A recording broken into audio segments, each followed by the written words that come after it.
The snare is broken. We have escaped. The snare is broken.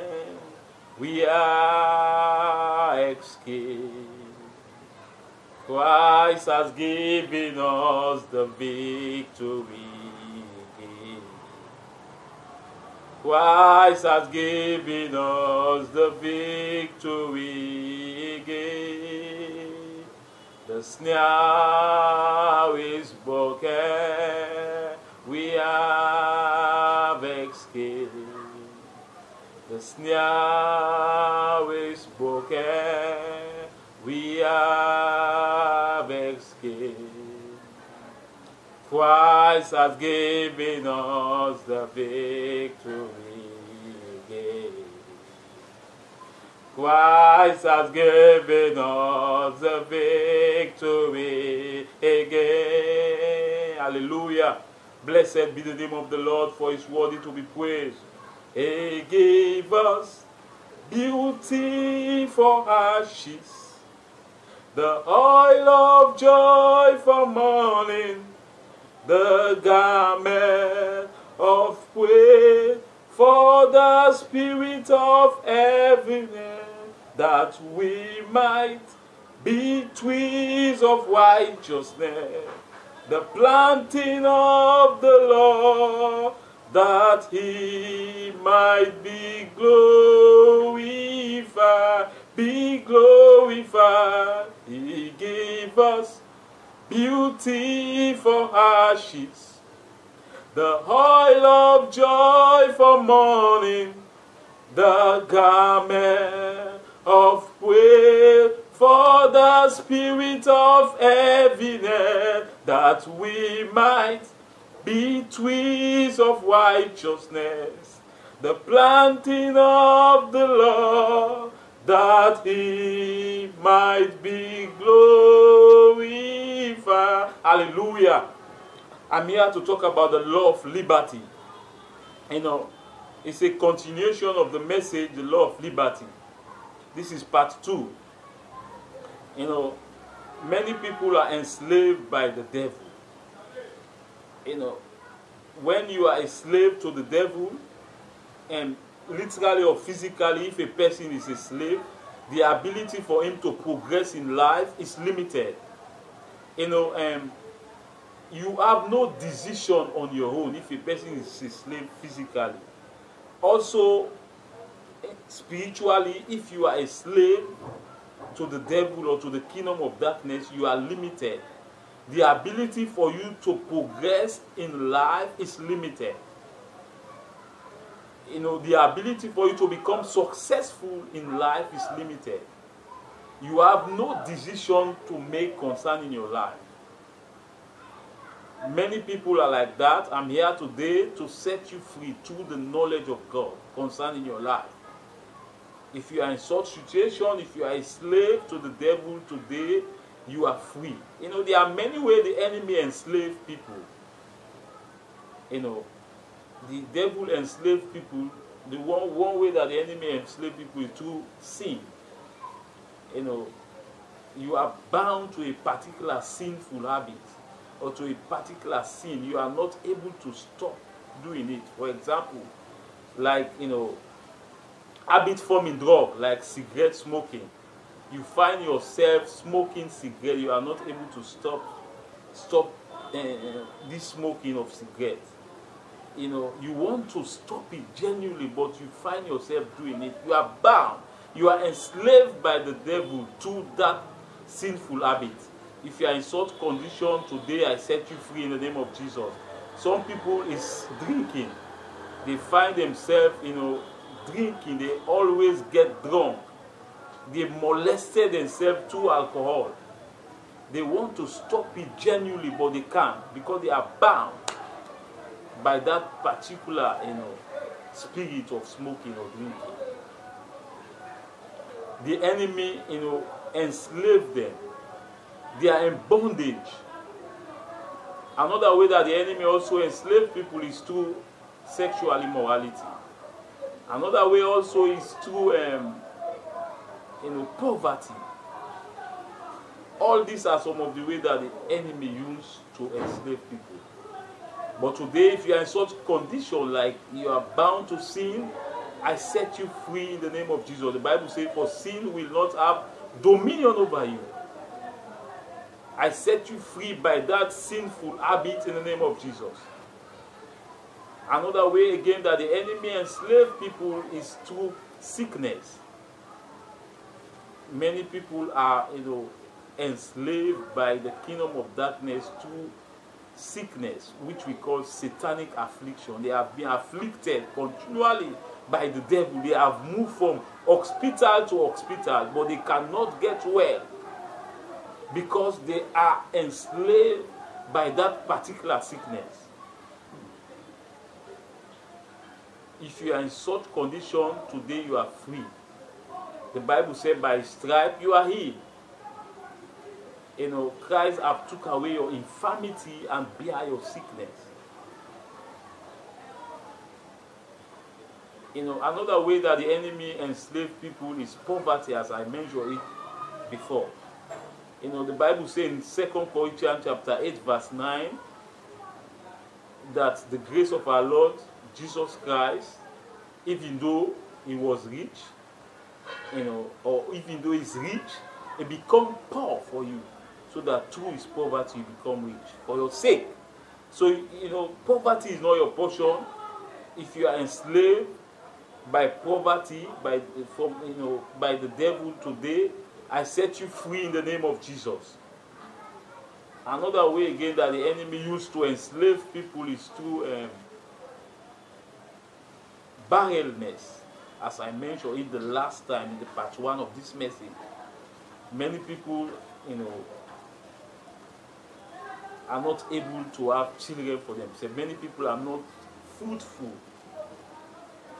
That is not the mind of God concerning you. If you are in such situation, today I set you free in the name of Jesus. You are free.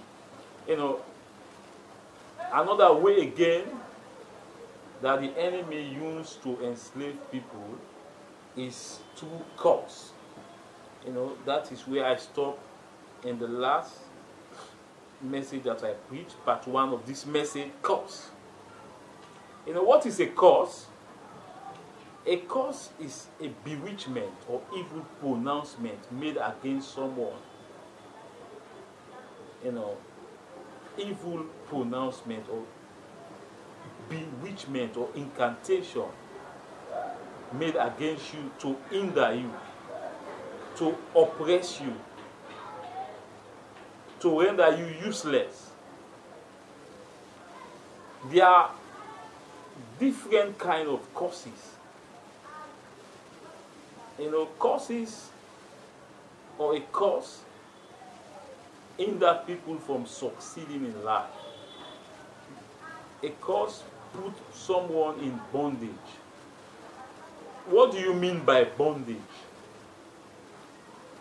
Bondage means to be tied, to be entangled,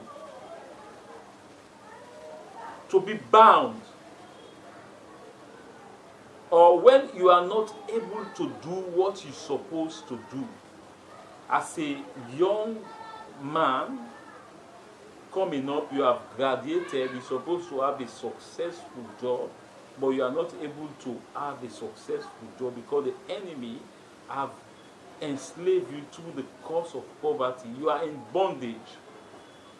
As a young woman coming up, you're supposed to get married. You're supposed to be into your marital home, but you are not able to get married because you have been limited by, the devil. Today I set you free if you are in such condition in the name of Jesus. So curses are intended to limit people so that people will not progress in life.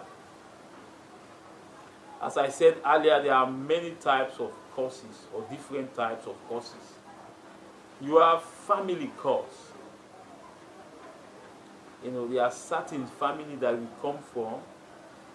It is not easy for you to progress because they have enslaved by the cause of poverty. Regardless of how hard you are working or how serious you are, you will not able to progress. You are limited spiritually by that cause of poverty. Some families, a particular sickness, every member of that family will, have that kind of sickness at a particular age. It's a cause, family cause. Some family, all the young girls, they are not able to get married. They just give birth to children, but they, will not able to get married. They will not able to sit into their marital home. It's a cause. They need to be set free. Some family, they reach a particular age. Every member of family that reach that particular age will die. It's a cause.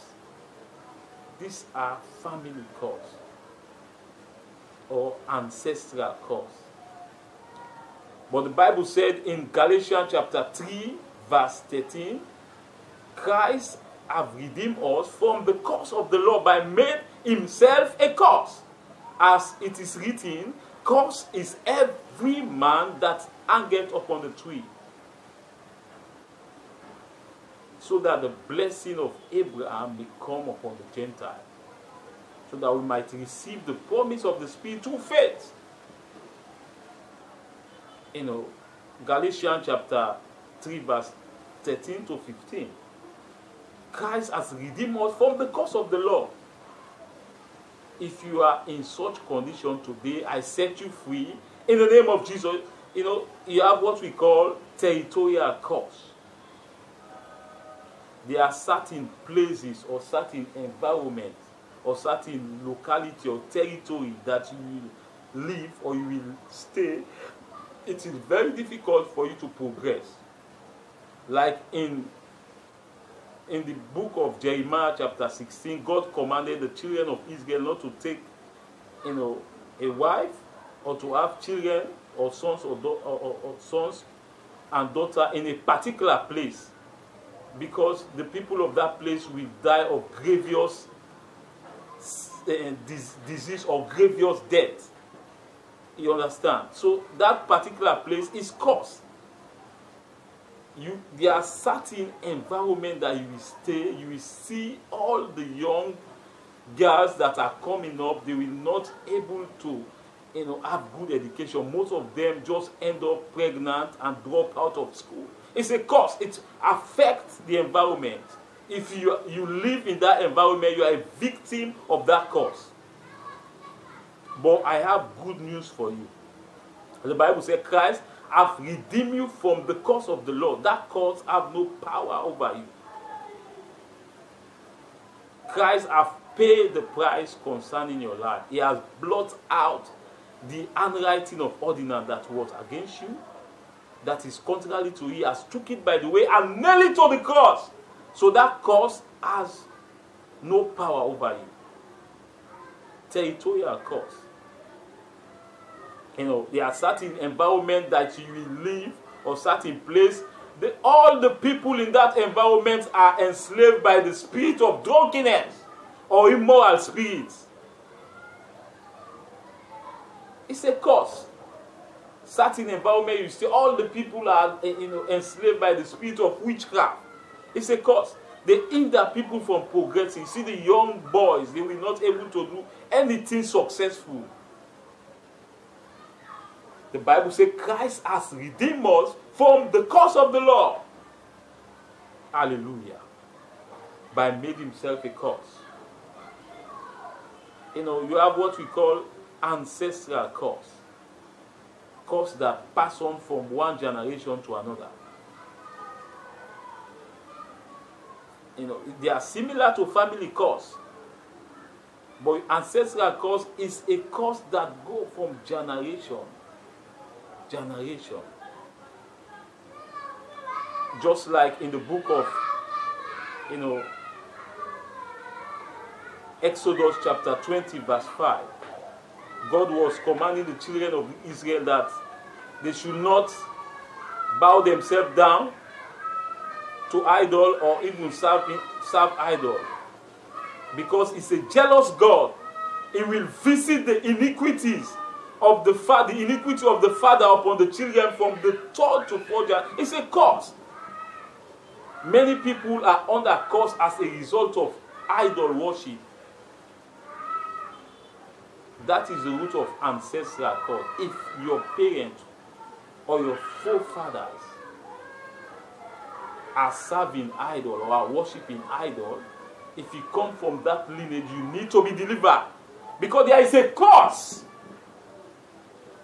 hanging upon that generation, upon that family as a result of idol worship. But if you give your life to Jesus Christ as your Lord and Savior, you are free from that curse. According to the book of Colossians, He has blotted out the handwriting of ordinance that was against you, that was contrary to you. He took it by the way and nailed it to the cross. So that curse have no effect over your life.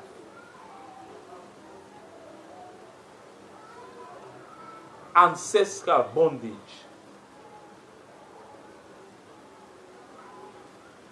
Ancestral bondage is the root of every demonic operation. That is where witchcraft originated from.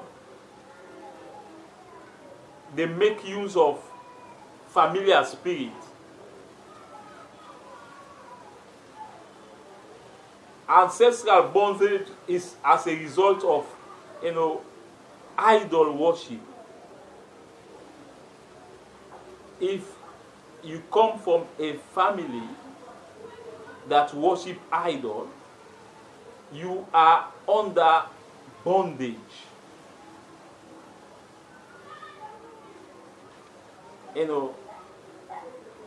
The root, ancestral bondage, as I said earlier, is the root of every demonic operation. That is where witchcraft originated from. They use familiar spirits. That is where you see the spirit of sorcery, soothsayer. They all originated from ancestral bondage. This is very important. As I quote, when I talk about ancestral bondage, not to only where somebody cow stone, he puts a begin worshiper. If you people they go to Morima, you don't worship idol. If you they go to Morima, or people they go to Morima, you are under that bondage. So if they do anything and they need for stop, hallelujah. Anything where it take past God, where it puts above God, that means an idol. Hallelujah. Ancestral bondage is the root of every demonic operation. It operates with familiar spirits. It is where witchcraft originated from. It is very, very important. You need to know about it. Blessed be the name of the Lord, for His worthy to be praised.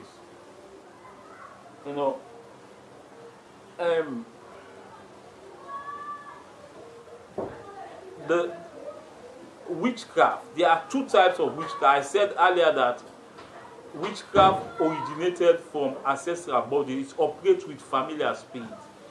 There are two types of witchcraft. You have witchcraft that a person recognizes that is a witch. You know that you are a witch. Conscious witchcraft.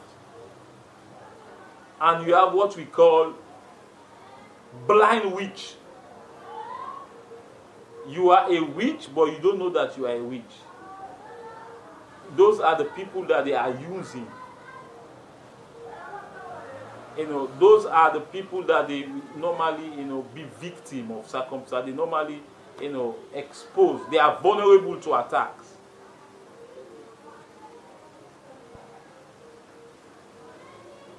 But there are certain people that know that they are witch. They are bound.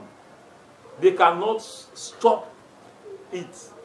They find themselves doing it because it's from the lineage. That is why I'm talking about ancestral bondage. If your mother is a witch, or your father is a witch, automatically they give birth to you, you become a witch. You are a witch because of the blood lineage, because of the bloodline. Witchcraft is by, heredity or inheritance. It's from the bloodline. Hallelujah. It's a form of ancestral bondage.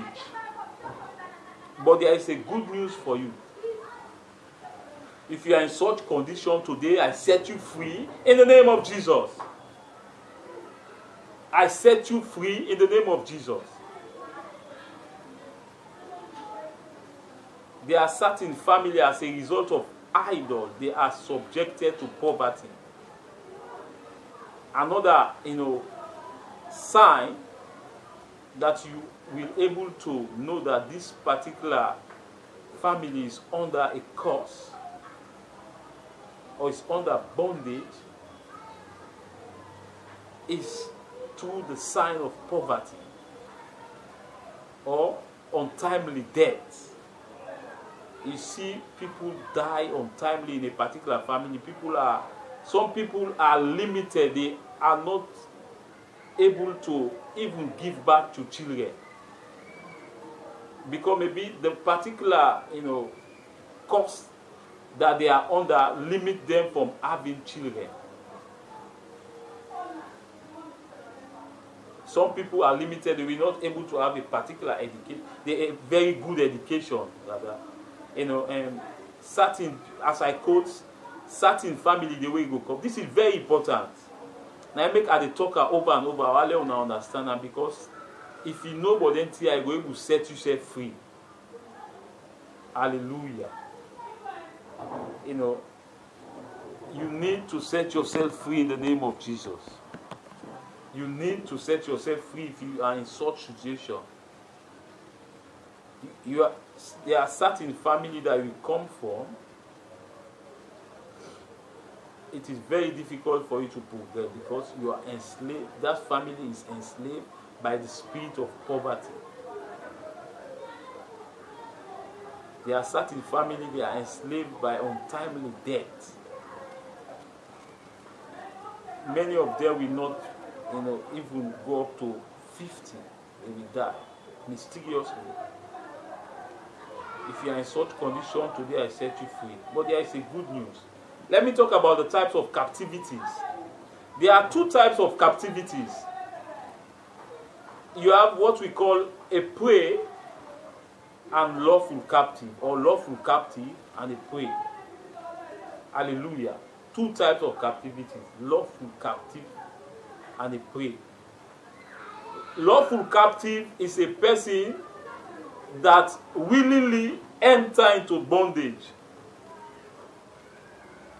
or a person that does something that will make him to be into a particular bondage or to be in captivities. A prey is a person who is, as I put it, who is a victim of circumstances. The enemy just overpowered you. For example, if a cat mistakenly encounter a lion, that cat is automatically prey to the lion. Or a sheep automatically encounter or mistakenly have an encounter with a lion, that sheep is a prey to that lion. So a prey is just like that. Hallelujah. Blessed be the name of the Lord. There are certain people, they have not done anything just because of the wickedness of the wicked.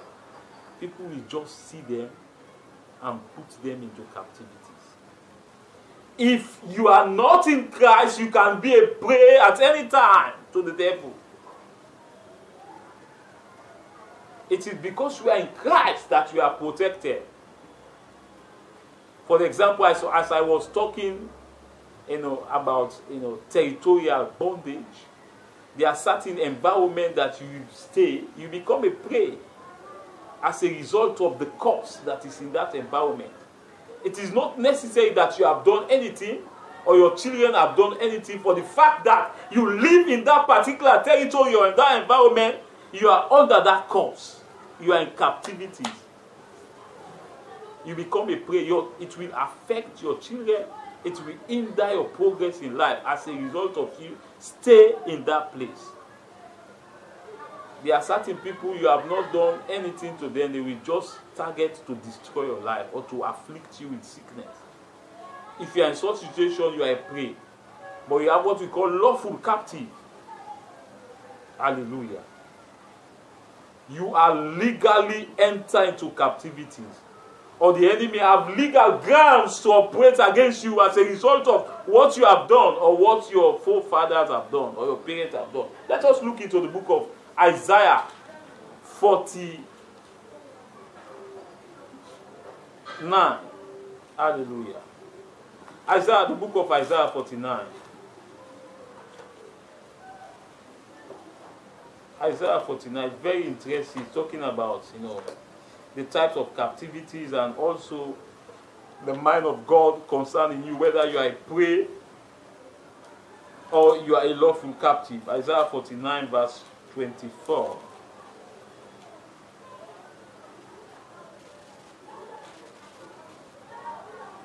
Okay, it reads.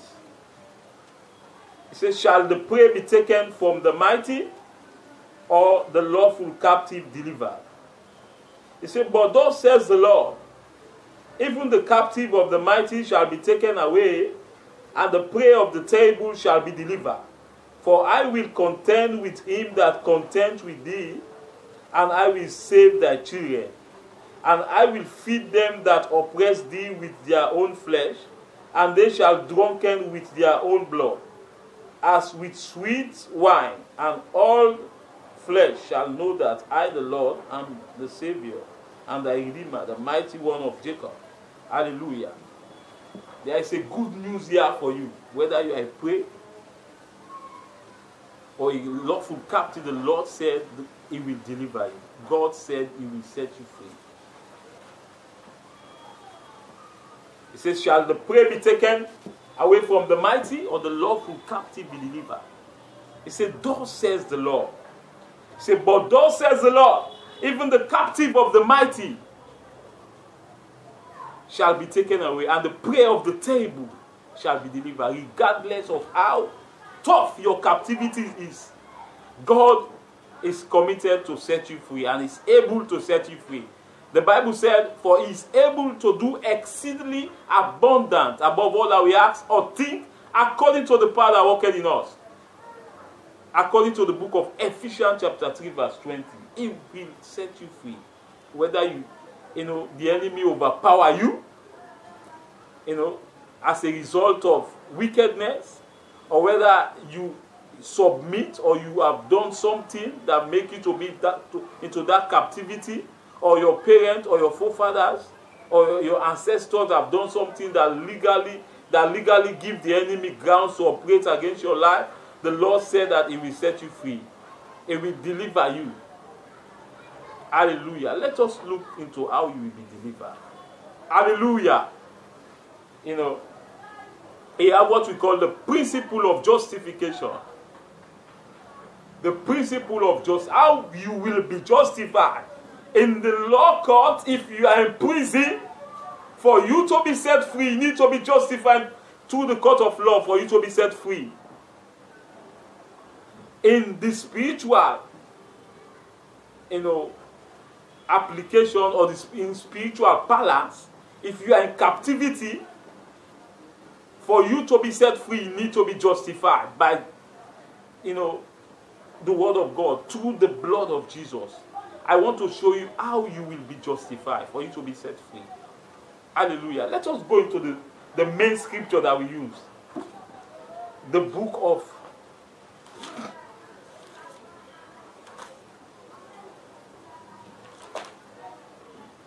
of Exodus chapter 21. Hallelujah, verse 1 to 2.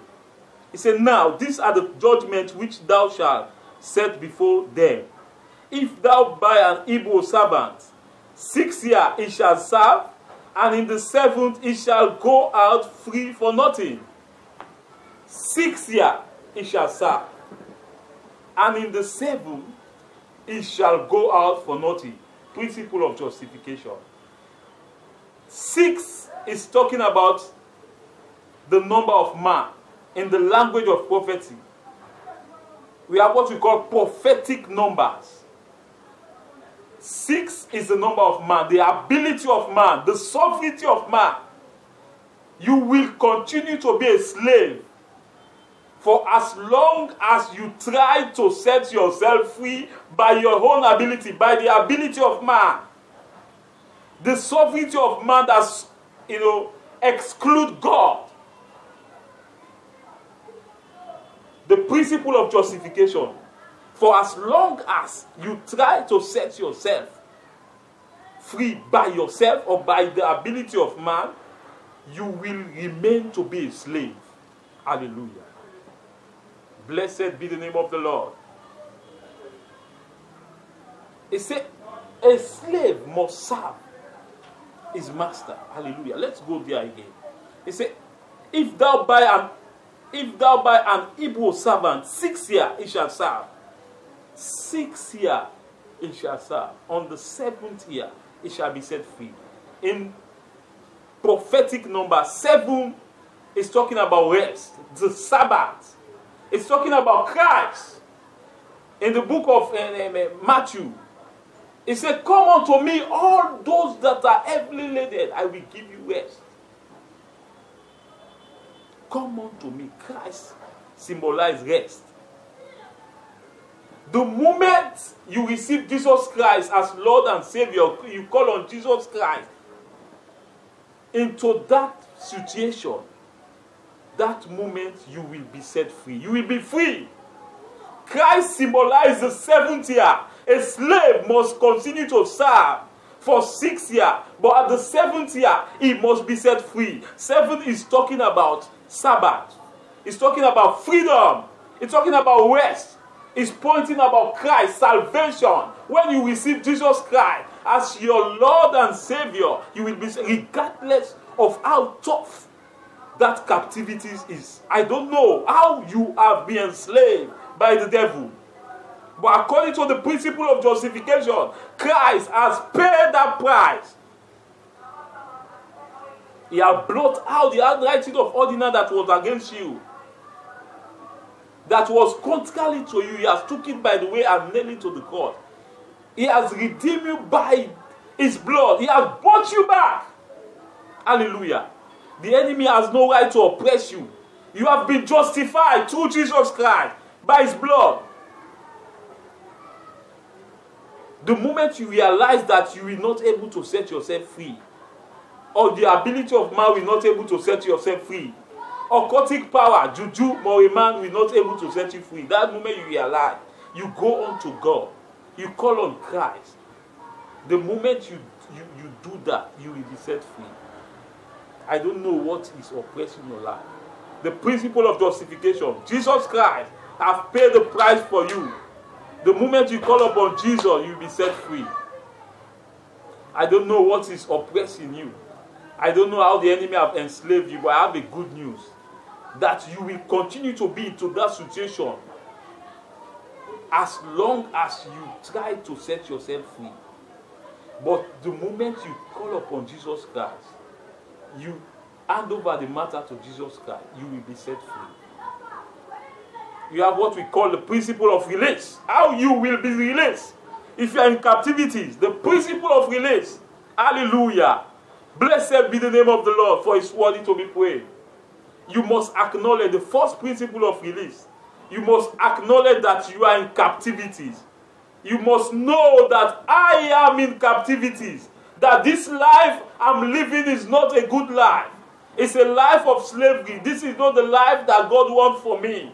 You must acknowledge that fact. You must consciously acknowledge that you are in captivities. Hallelujah. And you must also know that that life will not do you any good.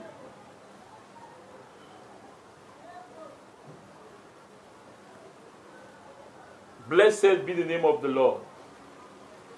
Thank you. The second principle of release, you must accept to be set free. You must be willing. There is an account in the verse we just read in Exodus chapter 21. You know, when the Bible is talking about if the slave or the servant plainly say, I love my master, my wife, in verse 5 of Exodus chapter 21. He said, and if the servant shall plainly say, I love my master, my wife, and my children, I will not go out free. Then the master shall bring him unto the judges. He shall also bring him to the door, or unto the doorpost, and his master shall bow his ear through with an awl, and he shall serve him forever. Hallelujah. Glory. There are certain people they don't want to be set free. They enjoy the situation. They are in witchcraft, occultism. They are in demonic activities. They don't want to be set free because they enjoy it. Because of what? They are benefiting from that kind of life. Hallelujah. They accept their situation. They don't want to be set free. The second principle of release, you must be willing to be set free. You must willingly submit to be set free. The Bible is talking about if the servant said, I love my master, I love my children, I love my wife. And the servant did not want to be set free. He said the master should took him to the judges, to the doorpost, or to the door. It's talking about a place of authority. There are certain people like that. They are slaves forever to the kingdom of darkness. They have given that mark of everlasting slavery. They are in bondage. They do not want to be set free. But even if you are in such situation today, I pray, oh God, that the power of God will visit you and give you conviction for you to be set free. You must willingly submit to be set free. The first principle of release, you must accept that that situation is not good. You must know that you are in slavery or in captivity. The second principle, you must agree and willing to be set free. The third principle, the final principle of release, you must call on the Lord. He must call on the Lord Jesus. Hallelujah. He said, the Lord is that spirit. He said, nah. The Lord is that spirit. Where the spirit of the Lord is, there liberty. Call upon the Lord, the spirit of the Lord, for you to be set free. Call upon Jesus today. I don't know where you are as you are listening to the sound of my voice. I decree that you are free. Call upon the Lord for yourself. It's a personal encounter. Call upon the Lord. He said, the Bible said, whoever call upon the name of the Lord shall be saved. Hallelujah. The principle of release. The principle of justification. The principle of justification is talking about, you must call upon Jesus Christ. Hand over the situation to Jesus Christ. For as long as you try to set yourself through your ability or the ability of man, you will continue to be enslaved. But the moment you call upon Jesus, that captivity will be over. The principle of release is talking about you must know that you are in captivities. You must be willing to be set free. The final principle of release is talking about you must call upon the Lord. The Lord is that spirit. Where the spirit of the Lord, there is liberty. Where the spirit of the Lord is, there is liberty. I call upon God concerning your life. I don't know which kind of captivities that you are. But today, I set you free in the name of Jesus. You are free in the name of Jesus. You are free in the name of Jesus. Thank you, Father. Thank you, Lord.